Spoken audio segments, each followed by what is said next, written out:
Hotel Sawai Malhar, अस्सल मराठमोळं, banquet hall, AC non AC, Mumbai Nashik महामार्ग, खातुली येथील सुप्रसिद्ध हॉटेल, जेवणाची उत्तम चव आणि स्वच्छतेमध्ये अग्रेसर असलेले शहापूर तालुक्यातील एकमेव ठिकाण हॉटेल सवाई मल्हार आणि सवाई बँक्वेट हॉल। चवीचा शोध इथे संपतो। मधले डॉक्युमेंट्स आहे आणि गाड्या आहेत। जर माझ्या बाबांचा काही बरं वाईट झाला तर मी नक्कीच देईन तुम्हाला तुमच्या गोष्टी, पण त्यांनी ते ऐकलं नाही। आम्हाला खूप फोन करून धमकवल्या की तू आणून दे नाहीतर आम्ही तुझ्यावरती FIR करतो, आणून दे नाहीतर मी तुझ्यावरती FIR करतो। मी एवढी घाबरलेली होती की शेवटी मी 1 वाजता जाऊन दिलं। विष्णुनगर पोलीस स्टेशनचे लोकही ते बघत होते, पण कोणीही ऑब्जेक्शन घेतला नाही की तुम्ही एक रात्री 1 वाजता एका मुलीला बोलवता आहेत आणि तुमच्या पोलीस स्टेशनच्या बाहेर हे सगळं कामं चालू आहेत, जबकि सागर जोंधळे हा पोलीस स्टेशनच्या आतच उभा होता। तर तेव्हा या सगळ्या गोष्टी मला बिलकुल पटले नाहीत। नमस्कार, मी संजय भालेराव, शहापूर गजालीत आपले स्वागत आहे। न्यायासाठी वर्षा शिवाजीराव जोंधळे यांची मुख्यमंत्री व उपमुख्यमंत्री यांना विनंती। आज सायंकाळी 4 वाजता आसनगाव जोंधळे कॉलेजमध्ये घेतली पत्रकार परिषद। शिक्षण महर्षी शिवाजीराव जोंधळे यांची संपत्ती हडपण्यासाठी खोट्या मृत्यूपत्राचा आधार, पत्नी, मुले, वकील, डॉक्टरसह 6 जणांवर गुन्हा दाखल। संपूर्ण महाराष्ट्रात शिक्षण महर्षी म्हणून नावाजलेले कैलासवासी शिवाजीराव जोंधळे यांच्या मृत्यूनंतर त्यांच्या नावे असलेल्या स्थावर व जंगम मालमत्तांवर ताबा मिळवण्यासाठी खोटे मृत्यूपत्र तयार करून मालमत्ता हडप करण्याचे षडयंत्र उघड झाले आहे। मुंबई येथील आझाद मैदान पोलीस ठाण्यात शिवाजीराव जोंधळे यांची पत्नी, त्यांची 2 मुले, खोटे मृत्यूपत्र बनवणारे वकील, फिटनेस सर्टिफिकेट देणारे डॉक्टर, साक्षीदार यांच्यावर गंभीर गुन्ह्याची नोंद करण्यात आली आहे।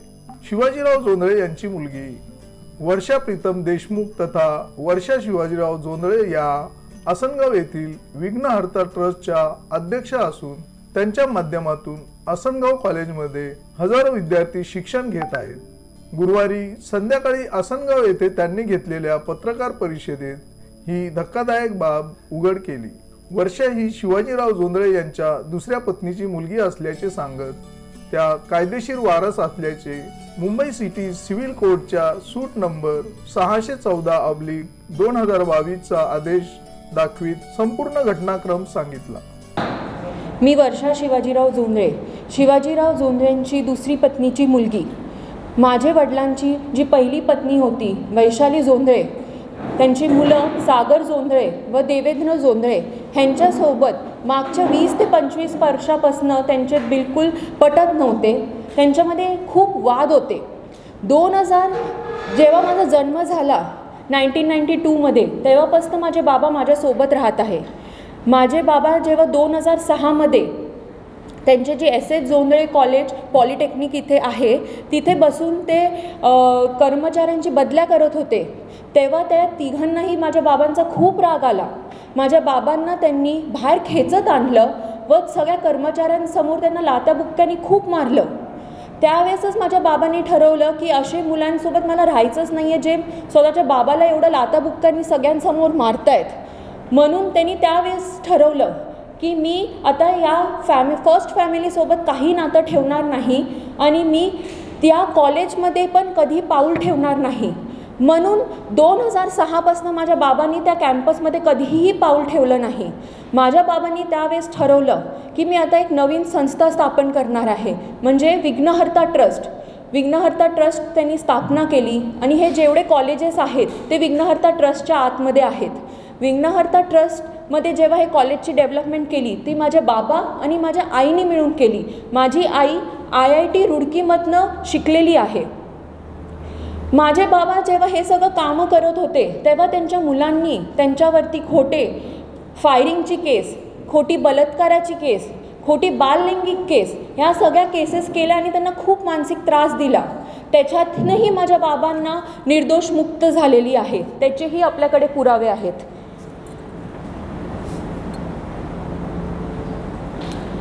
माझे बाबा ते लोक एवढ्यातच नाही थांबले, तर जे समर्थ समाजमध्ये माझे बाबा प्रेसिडेंट होते तेव्हा त्यांनी ठरवलं की आपल्या हे प्रेसिडेंट पदापासनं शिवाजीराव जोंधळे यांना काढून टाकायचं. म्हणून त्यांनी एक खोटी प्रोसिडिंग बुक बनवली, ट्रस्टची खोटी प्रोसिडिंग बुक बनवून त्यांनी ती चॅरिटीला सबमिट केली. जेव्हा माझ्या बाबांना या गोष्टीचं माहीत पडलं त्यांना खूप राग आला या गोष्टीचा, की म्हणून त्यांनी लगेच हायकोर्टात धाव घेतली आणि हायकोर्टातनं धाव घेता हायकोर्टाने CID मार्फत त्याची चौकशी व्हावी म्हणून असा आदेश दिला.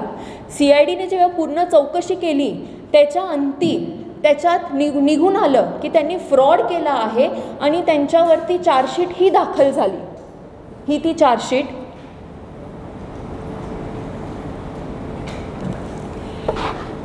ते लोक बाबांना म्हणजे एवढा त्रास दिला त्यांनी माझे बाबा हयात असतापर्यंत. त्यांच्यावरती 50 ते अधिक सिव्हिल आणि क्रिमिनल खोट्या केसेस माझ्या बाबांवरती टाकलेले होते त्या लोकांनी. मग 2022मध्ये त्याचीही एक शॉर्ट समरी आहे ज्याच्यात लिहिलेलं आहे की माझ्या बाबांवरती त्यांनी किती केसेस, खोट्या केसेस, सिव्हिल आणि क्रिमिनल केसेस टाकलेले आहेत. मग 2022मध्ये माझ्या बाबांना लिव्हर कॅन्सर डिटेक्ट झाला. तेव्हा माहिती होतं माझ्या बाबांना की बाबा हयात असतानाच बाबांना किती ह्या लोकांनी छळलं आणि किती त्रास दिला आहे. तर त्यांना माहिती होतं की त्यांचं काही बरं वाईट झालं तर ते माझ्या दुसऱ्या कुटुंबालाही जगून देणार नाही. म्हणून त्यांनी एक रजिस्टर्ड विल बनवली. ही ती रजिस्टर्ड विल आहे. त्यातही तुम्ही बघतील आतमध्ये तर माझ्या बाबांनी 80% ऑफ प्रॉपर्टीज ही त्यांनाच दिलेली आहे, फर्स्ट फॅमिलीलाच दिलेली आहे त्याच्यामध्ये.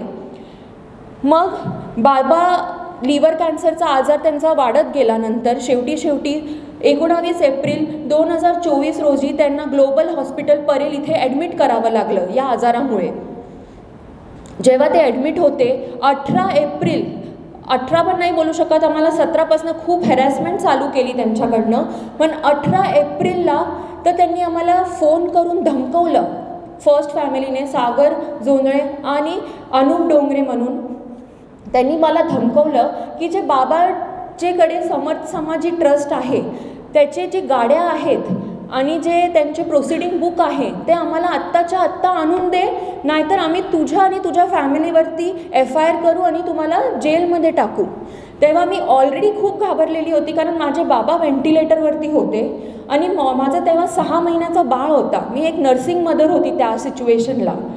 तेव्हा माझ्या बाबांना एवढं मला टेन्शन असूनही मी रात्री 1 वाजता विष्णुनगर पोलीस स्टेशनच्या बाहेर जाऊन त्यांना त्यांच्या गाड्या आणि त्यांना त्यांच्या प्रोसिडिंग बुक सबमिट केलं.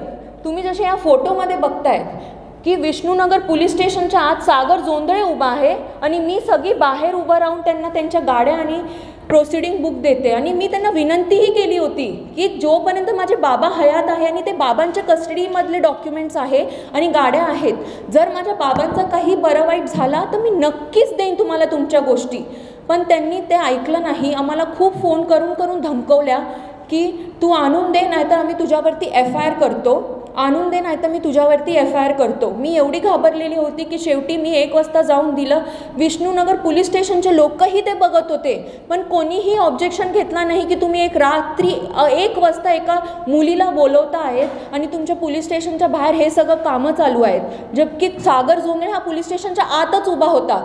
तर तेव्हा या सगळ्या गोष्टी मला बिलकुल पटले नाहीत. त्याची आमच्याकडे कॉल रेकॉर्डिंगही आहे, तेही तुम्ही ऐकू शकतात.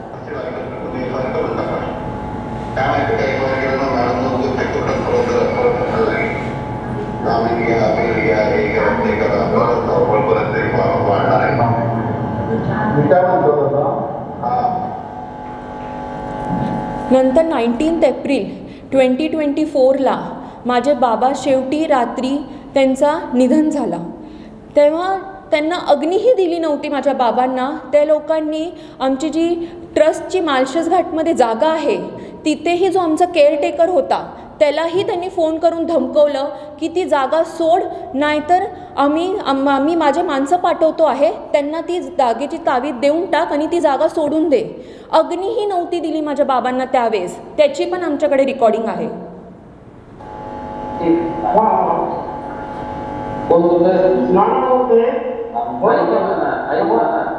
पप्पांची केस एकदम म्हणजे तर आमच्या सगळ्यांचे वगैरे तयारी सुरू झालेली आहे. तर एक खाली टाळा लाव बस तिथं तुला असं वाटत असेल बाबा माझ्या पुढीला प्रॉब्लेम करते तुला गावात जायचं सोडून तर गावात सोडून मी माझी काही माणसं पाठवतो ते तिकडे थांबतील आणि टाळा बदलून घेईल. म्हणजे ही सिच्युएशन तेव्हा होती माझ्या बाबांना जेव्हा अग्नीही दिलं नव्हतं. आपण सगळे तेव्हा टेन्शनमध्ये असतो की आपल्या बाबांचं काहीतरी झालेलं आहे आणि हे लोक तेव्हा प्रॉपर्टीवरती कब्जा करण्याच्या तयारीत होत्या सगळ्या. त्याच्यानंतर जेव्हा 1-2 दिवसानंतर त्यांनी परत जी बाबांची कल्याण माझ्या बाबांच्या आणि माझ्या ताब्यातली जी कल्याणमधली जागा होती चिकनगर इथे तिथेही अनूप डोंगरे आणि काही पोलिसांच्या सहाय्याने तिथेही कब्जा केला आणि तीही जागा घेऊन टाकली त्यांनी. त्याच्यानंतरही त्यांना चेन नाही भेटला म्हणून मला कॉल केला त्यांनी परत की ते तुझ्या बाबांच्याकडे तुझे पर्सनल बिलॉंगिंग्स आहेत. पर्सनल बिलॉंगिंग्स म्हणजे माझ्या बाबांचे घड्याळ, बाबांचे फोन, बाबांच्या अंगठ्या ते आम्हाला देऊन टाक नाहीतर आम्ही परत तुझ्यावर FIR करतो. आणि तेव्हा अनूप डोंगरेंनी मला एक स्टेटमेंट दिला की सगळे IAS IPS लॉबी आणि सगळे पॉलिटिशियन्स हे माझ्या खिशात आहेत आणि माझ्या सगळ्यांसोबत खूप चांगले संबंध आहे. तू कुठेही जा, तू काही कर, तुझं एकही स्टेटमेंट ते घेणार नाही आणि तुला कोणीही एंटरटेन करणार नाही आहे, तुझी तक्रारही कोणी घेणार नाही आहे. तेव्हा मी खूप घाबरलेली होती. मग मी जेव्हा माझ्या घरात हे विषय सांगितला माझ्या घरातल्यांनी सांगितलं की नको आपल्याला काही गोष्टी द्यायच्या नाही आहेत ह्याच्यावरती. आणि मी पण ठरवलं की मी आता कुठलीही गोष्ट देणार नाही कारण मी पण त्यांची एक लीगल हायर आहे आणि मी पण त्यांची मुलगी आहे. मग त्यांनी अनूप डोंगरेंनी परत माझ्या भावाला संध्याकाळी फोन केलं आणि त्यालाही धमकवलं की आमचे पर्सनल बिलॉंगिंग्स दे नाहीतर आम्ही तुमच्यावरती FIR करतो. ही त्याची रेकॉर्डिंग.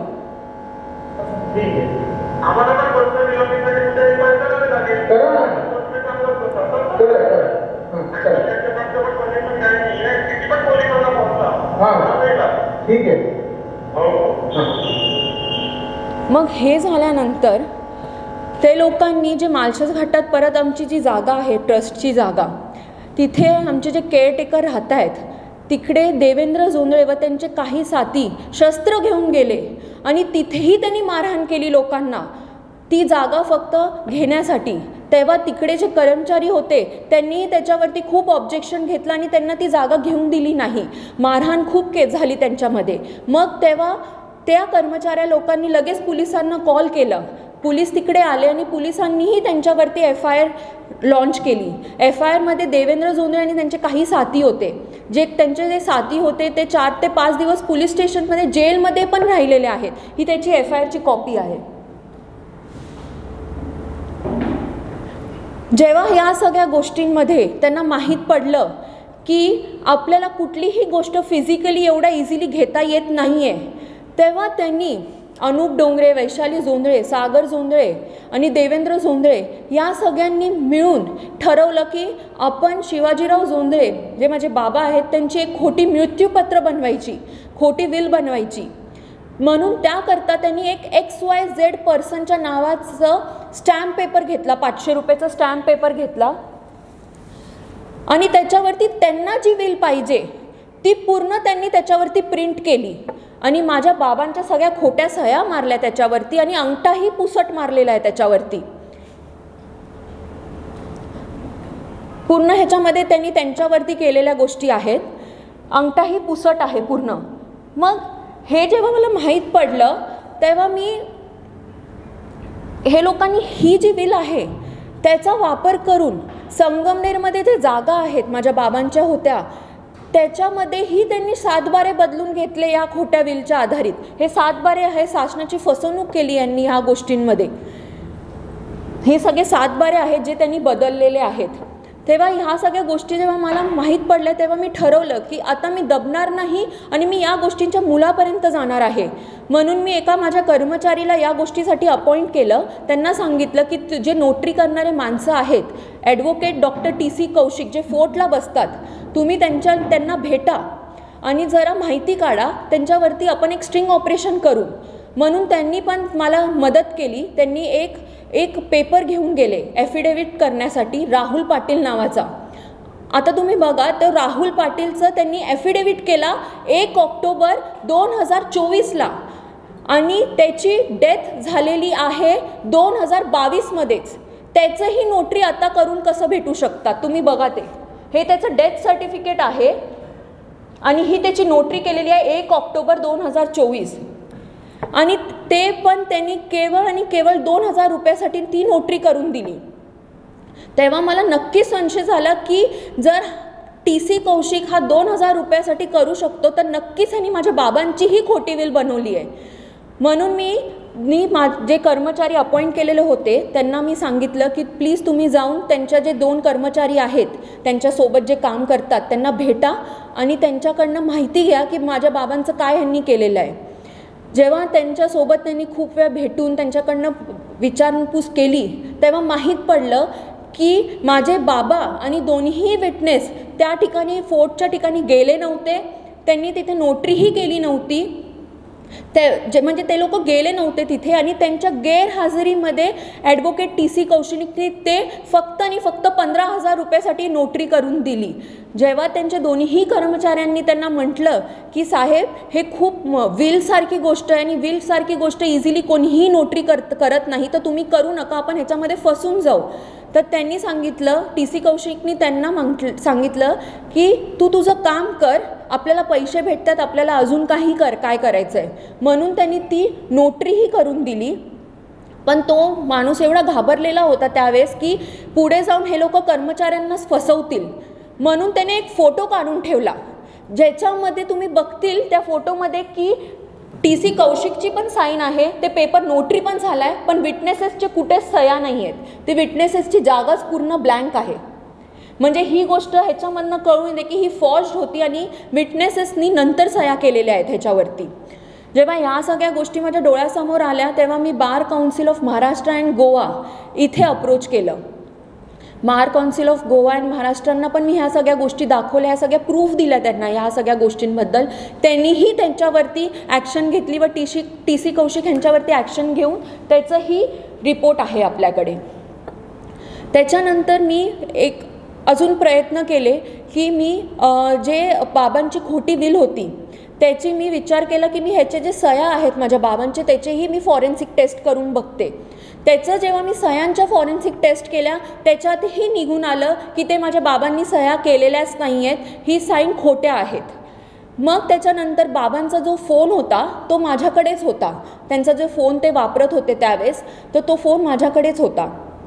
म्हणून मी त्याचंही फॉरेन्सिक टेस्ट करण्यासाठी फॉरेन्सिक टीमला दिलं आणि त्यांना मी बोलली की ह्यांचं जिओ लोकेशन मला काढून द्या. ही विल झालेली आहे 13 मार्च 2024ला. तर मी सांगितलं की मला ह्याचंही करून द्या. म्हणून जेव्हा त्यांनी ते फॉरेन्सिक ह्याचं टेस्ट झालं, ह्याचेही रिपोर्ट्स आहेत सगळे, त्याच्यामध्ये निघून आलं की 13 मार्चला माझ्या बाबांची सिक्वेन्स होती याप्रमाणे. बाबा 11, 11:30च्या दरम्यान डोंबिवलीवरनं निघाले आणि 12:48ला ते मुलुंडला आले. मुलुंडला जिथे मी राहते तिथेही त्यांच्या जे गेटवरती आमच्या मस्टर असतो तिथेही त्यांच्या गाडीची एंट्री आहे की ते मला भेटायला आलेले आहेत त्यावेळेस. मग ते मला भेटले आणि तेव्हा त्यांनी मला म्हटलं 10-15 मिनटं मला भेटले आणि त्यांनी मला म्हटलं की माझी जी मुलगी आहे श्वेतांबरी जोंधळे, त्यांची फर्स्ट फॅमिलीचीच मुलगी त्यांना भेटून मी त्यांच्याकडनं जेवून येतो म्हणून असं बोलून ते माझ्याकडनं 1च्या सुमारास निघाले आणि वडाळ्याला गेले तिच्याकडे जेवायला. वडाळ्याला ती पोचले असतीच अराऊंड 2च्या सुमारास. तिकडनं तर 3-3:15 परत निघाले तिकडनं जेवून आणि ते परत 3:30 पावणे 4 त्यांनी 4च्या दरम्यान ते परत मुलुंडला माझ्या लोकेशनवर आले. ह्याच्यामध्ये तुम्ही दिसतायत की ते माझ्या मुलासोबत खेळत आहे. म्हणून मी ॲक्च्युली ती फोटो काढली होती कारण ते माझ्या मुलासोबत खेळत आहेत. टाईम पण तुम्ही बघू शकता ह्याच्यामध्ये 4:04 13 मार्च 2024. तसंच ते निघताना माझे बाबा अराऊंड 5च्या सुमारास निघाले.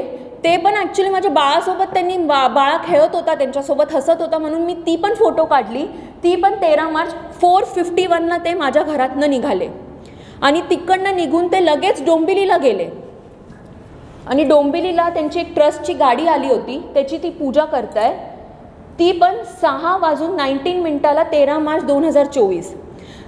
जे ह्या सगळ्यांनी स्टेटमेंटमध्ये सांगितलं आहे सगळ्या गोष्टी आहेत की ते 3:30 ते 4च्या दरम्यान ह्या लोकांनी ही गोष्टीची नोटरी केली आणि 2 ते 2:30च्या दरम्यान जे फिटनेस सर्टिफिकेट लागतो विलला ते डॉक्टर अरुण भुते जे कुर्ल्याला असतात त्यांच्याकडनं काढलेली आहे त्यांनी ती. तर मला ह्याच्यामध्ये कळत नाही, जर ते 3:30 ते 4 वाजता माझ्याकडे आहे, तर हे कसं पॉसिबल आहे की ते 4 वाजता फोर्टला असून ती विल नोटरी करतील आणि वडाळ्याला जेव्हा ते त्यावेळेस जेवतायत तर ते 2-2:30च्या सुमारास कधी ते कुर्लाला जातील आणि कधी जेवतील. तेच त्यांच्या जिओ लोकेशनमध्ये पण ह्याच सगळ्या लोकेशन्स आले आहेत. त्याच्यानंतर ह्या सगळ्या गोष्टी जेव्हा माझ्याकडे सगळ्या पुरावे इकट्ठा झाले, मी आझाद मैदान पोलीस स्टेशनला धाव घेतली आणि आझाद मैदान पोलीस स्टेशनला त्यांची कंप्लेंट केली. तर तक्रार केली मी 31 ऑक्टोबर 2024ला. मग सगळ्यांचे स्टेटमेंट झाले, सगळ्या प्रोसिजर केल्या, सगळ्या गोष्टी झाल्या. त्याच्यानंतर जेव्हा त्यांना माहीत पडलं की आता त्यांच्यावरती FIR होणार आहे, सागर जोंधळे, देवेंद्र जोंधळे, वैशाली जोंधळे आणि अनुप डोंगरे या लोकांना जेव्हा कळलं की ह्यांच्यावरती FIR होते, तेव्हा त्यांनी माननीय हायकोर्टात अप्रोच केलं की ही जी केस आहे ती विष्णुनगर पोलीस स्टेशन जिथे डोंबिवली इथे ट्रान्सफर करण्यात यावी. आता माझा पहिला प्रश्न हा असतो मग की त्यांनी विष्णुनगर पोलीस स्टेशनलाच का मागणी केली? कारण विष्णुनगर पोलीस स्टेशन हे डोंबिवलीमध्ये आहे आणि डोंबिवलीमध्ये ते कुठल्याही थरला जाऊन कुठल्याही गोष्टी मॅनेज करू शकतात आणि कसंही मॅनेज करू शकतात. म्हणून त्यांचं हे होतं की आम्हाला तिकडेच पाहिजे ती केस, म्हणून त्यासाठी त्यांनी माननीय हायकोर्टात अप्रोच केलं. माननीय हायकोर्टांनी पण ते फेटाळून काढलं आणि माननीय हायकोर्टांनी त्यांना म्हटलं की आरोपींना काय हक्क आहे बोलायचं की तुम्ही हे केस इथे ट्रान्सफर करा, म्हणून ती झाली नाही. आणि माननीय हायकोर्टांनी पण पोलिसांना आदेश दिला की तुम्ही तुमची चौकशी चालू ठेवा. त्याच दिवशी रात्री 9 डिसेंबर 2024ला त्यांच्यावरती त्या सगळ्यांवरती FIR ही दाखल झालं. त्याच्यामध्ये सगळे जे आहेत ते सागर जोंधळे, देवेंद्र जोंधळे, वैशाली जोंधळे आणि जे विटनेसेस आहेत किशोर जोंधळे आणि चैतन्य बडवर आणि जे डॉक्टर होते ज्यांनी त्यांना मेडिकल सर्टिफिकेट दिला, डॉक्टर अरुण भुते, आणि जे त्यांचे करणारे आहेत नोटरी करणारे ॲडव्होकेट डॉक्टर TC कौशिक आणि जे त्यांचे ॲडव्होकेट होते निलेश बडवर, या सगळ्यांवरती निलेश मांडगावकर ह्या सगळ्यांवरती FIR त्या दिवशी दाखल झाली. आता आणि हे सगळे जे आहेत ते पूर्ण कलम त्यांच्यावरती लागलेले आहेत. आता मी एवढ्या वेळपासून एक अनुप डोंगरे म्हणून नाव घेत होती. अनुप डोंगरे म्हणजे माझा बाबांचा तो PA होता. 10 ते 15 वर्षापासून तो माझ्या बाबांकडे होता. जेव्हा माझे बाबा हयात होते तेव्हा माझ्या बाबांनी ॲक्च्युली खूप चांगले सोशली पण आणि एज्युकेशनल वाईज पण माझ्या बाबांनी खूप मोठे मोठे कार्य केलेले आहेत. त्याच्यामुळे माझ्या बाबांचं IAS IPS लॉबी झाले, पॉलिटिशियन झाले, त्यांच्यासोबत खूप चांगले संबंध होते. आणि या गोष्टींमुळे तो PA असल्यामुळे माझ्या बाबांचा त्याचेही त्यांनी संबंध या सगळ्या लॉबींसोबत खूप चांगले करून घेतले. आणि माझ्या बाबा जेव्हा व्हेंटिलेटरवर गेले तो त्या क्षणी फर्स्ट फॅमिलीला जाऊन भेटला आणि त्यांनी आमची सगळ्या IAS IPS लॉबींकडे आमची खूप बदनामी केली. पॉलिटिशियन्स असू दे, सगळ्यांना जेवढे पण हायर अथॉरिटीज आहे आमची खूप बदनामी केली. आमच्याबद्दल त्यांना खूप मिसगाईड केलं. आणि अनुप डोंगरे जेव्हा माझे बाबा होते जिवंत तेव्हा तो वकिलांकडे जाऊन नेहमी एक गोष्ट बोलायचा, जी गोष्ट आम्हाला आत्ता माहीत पडली. आमचे वकील आम्हाला सांगतात की अनुप डोंगरे त्यांच्याकडे येऊन नेहमी म्हणायचा की ह्या जे 2 फॅमिली आहेत त्यांच्यामध्ये भांडण नेहमीच चालू राहायला पाहिजे. जर ह्यांचे भांडण थांबले तर आपले खिसे कसे भरणार. म्हणून त्यांनी खूप प्रयत्न केला की ह्यांचे कधी भांडणं थांबावे नाही आणि त्यांनी स्वतःचे खिसे भरून घेतले. तुम्ही इमॅजिन करू शकता जेव्हा माझ्याकडे कामाला होता तो बाबांकडे, तेव्हा त्याची सॅलरी 15 ते 20 हजार रुपये असेल. तो वर्षातले 4 फॉरेन ट्रिप करायचा त्यावेळेस. आणि त्यांनी डोंबिवलीत ही 2-3 घरं घेतलेले आहेत. त्याला जुन्नरमध्येही त्याने एक मोठा बंगला बांधून घेतला आहे. या सगळ्या गोष्टी एवढ्याशा सॅलरीमध्ये पॉसिबल नाही आहे. म्हणजे ह्याच्यातूनच कळून येतं की त्यांनी काय केलं आणि काय नाही केलं आहे. आत्ता पण तो तीच गोष्ट करतोय. त्यांच्याकडे जाऊन त्यांनाही मिसगाईड करतो. उलटा ह्या गोष्टी मी तर बोलेल वैशाली जोंधळे, सागर जोंधळे आणि देवेंद्र जोंधळे यांना कळावी की तो त्यांचा पण वापर करतोय, त्यांना मिसगाईड करतोय आणि फक्त स्वतःचे खिसे भरून घेतोय. तो त्याचा उद्देशच तो आहे, त्याच्यासाठीच तो आतापर्यंत हे करतोय. माझ्या बाबांच्या ते 2 मुली आहेत, वैष्णवी गायकवाड आणि श्वेतांबरी जोंधळे. माझ्या बाबांचं ना पहिल्यापासून मुलींमध्ये खूप खूप म्हणजे खूप जीव होता, म्हणून ह्या विलमध्ये पण ते बेनिफिशरी आहे. पण माझ्या बाबांच्या म्हणण्याप्रमाणे आणि माझ्या बाबांनी कधीही मुलींना कधी या गोष्टींमध्ये पुढे येऊन दिलं नाही. उलटा मी तर बोलेल, त्यांनी स्वतःहून मलाही माझ्या बाबा हयात असतानाही मला कधी पोलीस स्टेशनमध्ये पायऱ्या चढून दिलं नाही त्यांनी. तर त्यांनी म्हणजे माझ्या बाबांनी कधी त्यांना नाही केलं, म्हणून आम्हीही त्यांना ह्या FIR मध्ये त्यांनाही खेचलं नाही. आम्हीही त्या दोघी मुलींना बाजू ठेवलं आहे. पण हे आम्हीच नाही बोलत, त्यांची जी वैष्णवी गायकवाड ती मोठी मुलगी आहे, तिचं पण म्हणणं हेच होतं. जेव्हा ती माझ्या बाबांशी बोलायची फोनवरती, तर तेव्हा तिचा सागर जोंधळे हे नेहमी धमकी द्यायचा.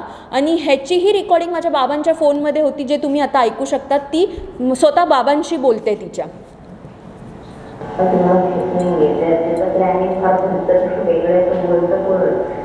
पप्पांना जाऊ दे, पप्पांना गेलं ना की सगळ्यांना फार मारून टाकायची पाळी आली ना तरी मारून टाकायचं. म्हणजे कोणाला असं कळलं तुम्हालाही डायरेक्ट तुम्ही समजून जा कोणाला मारून टाकायचं ते, त्यांच्या सकट मलाही मारून टाकेल आणि तुम्ही म्हणजे मारून टाकून तुम्ही सगळं स्वतःला बोलतो.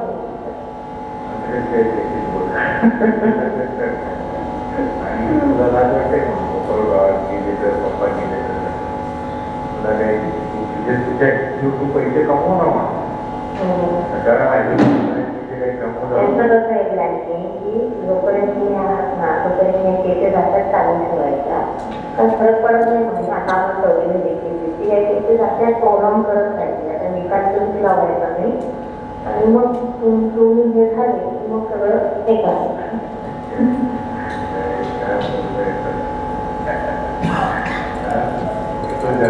म्हणजे त्यांनाही माहिती होतं की हे लोक काही सोडणारे नाही आहेत कुठल्याही गोष्टीमध्ये. म्हणून माझ्या तुमच्यातर्फे मला एवढं सांगायचं आहे की मला हात जोडून माझी विनंती आहे, महाराष्ट्राचे मुख्यमंत्री पहिले तर देवेंद्र फडणवीस साहेब, उपमुख्यमंत्री शिंदे साहेब, अजितदादा, या सगळ्यांना की मी तुमची एक लाडकी बहीण आहे. माझे बाबा गेल्यानंतर माझ्यावरती खूप त्रास झाला आहे, म्हणून मला तुम्ही या सगळ्या गोष्टींपासून रक्षा करा माझी, आणि मला या गोष्टींमधनं न्याय द्या. माझी DIG मॅडम रश्मी शुक्ला यांच्याकडेही विनंती आहे की म्हणजे हे लोक या थरापर्यंत पण जाऊ शकतात जर त्यांनी माझ्या बाबांवरतीच एवढ्या खोट्या केसेस केलेत. आणि अनुप डोंगरे नेहमीच हा एक स्टेटमेंट बोलत राहतो की IAS IPS लॉबी आणि पॉलिटिशियन्स माझ्या खिशात आहेत, तू कुठेही जा, कुठेही तक्रार कर, तुझं काही होणार नाही आहे. तर हे लोक आणि ते बोलतायत की मारून टाकतील, असे धमक्याही देत आहेत, तर ते मला आणि माझ्या कुटुंबाला मारायला किंवा काही गोष्टी काही करायला मागे पडणार नाही. म्हणून मला सगळ्यांकडे हीच विनंती आहे की माझी रक्षा करा आणि आम्हाला माझे व माझ्या कुटुंबाची रक्षा करा आणि आम्हाला न्याय द्या. धन्यवाद. सर, मी 19 एप्रिल 2024 रोजी जेव्हा माझे बाबा एक्सपायर झालेले तेव्हापासून आमच्यावर जेवढे फोन केला आम्हाला किंवा आमच्यावरती जेवढे त्यांनी धमकवलं की तुमच्यावरती FIR करतो, तुमच्यावरती हे करतो, आम्ही सगळ्याच गोष्टींची पोलीस स्टेशनला एक स्टेटमेंट दिलेलं आहे. आम्ही एक पोलीस स्टेशनला जाऊन त्यांना ॲप्लिकेशन देऊन आलेलो आहे सगळ्या गोष्टींचे.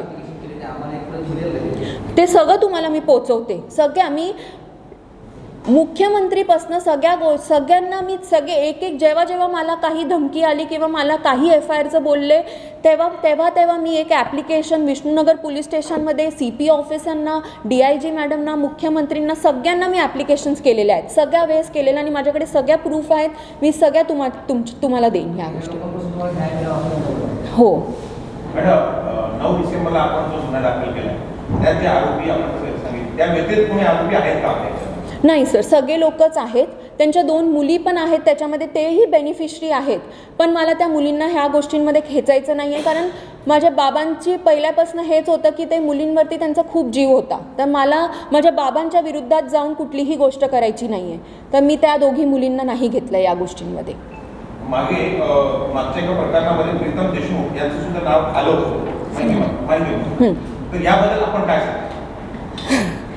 सर, तुम्ही जसं बघू शकतात हे लोकांनी माझ्या बाबांवरतीही केवढ्या खोट्या केसेस केलेल्या आहेत. तर आम्ही तर त्यांच्यासाठी काहीच नाही आहे, आम्ही त्यांच्यासाठी इझी टार्गेट आहोत. त्यांनी आम्हाला जेव्हा माझे बाबा वारले तेव्हा त्यांचं असं होतं की ही फॅमिली टिकणारीच नाही आहे, हे लोक काहीच त्यांचं स्टँडच राहणार नाही आहे, म्हणून त्यांनी आम्हाला खूप त्रास द्यायला घेतलं त्या सिच्युएशनपासूनच.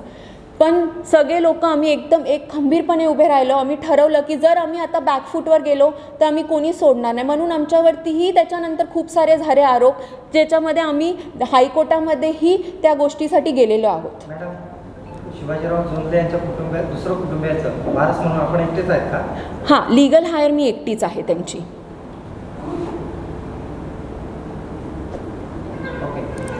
9 तारखेच्या गुन्हा दाखल झाला आहे, त्याच्यावर पोलीस प्रशासनाबाबतीत आपण काय सांगतो? सर, काय अपेक्षा आहे पोलीस प्रशासन? सर, पोलीस लोकांनी आम्हाला खूप चांगली मदत केली.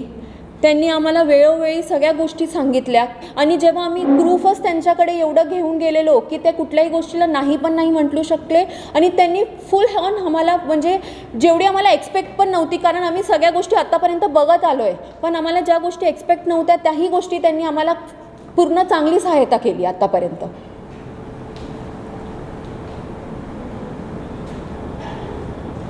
चालेल, धन्यवाद, थँक्यू. ताज्या घडामोडींसाठी पाहत राहा शहापूर गजाली. धन्यवाद.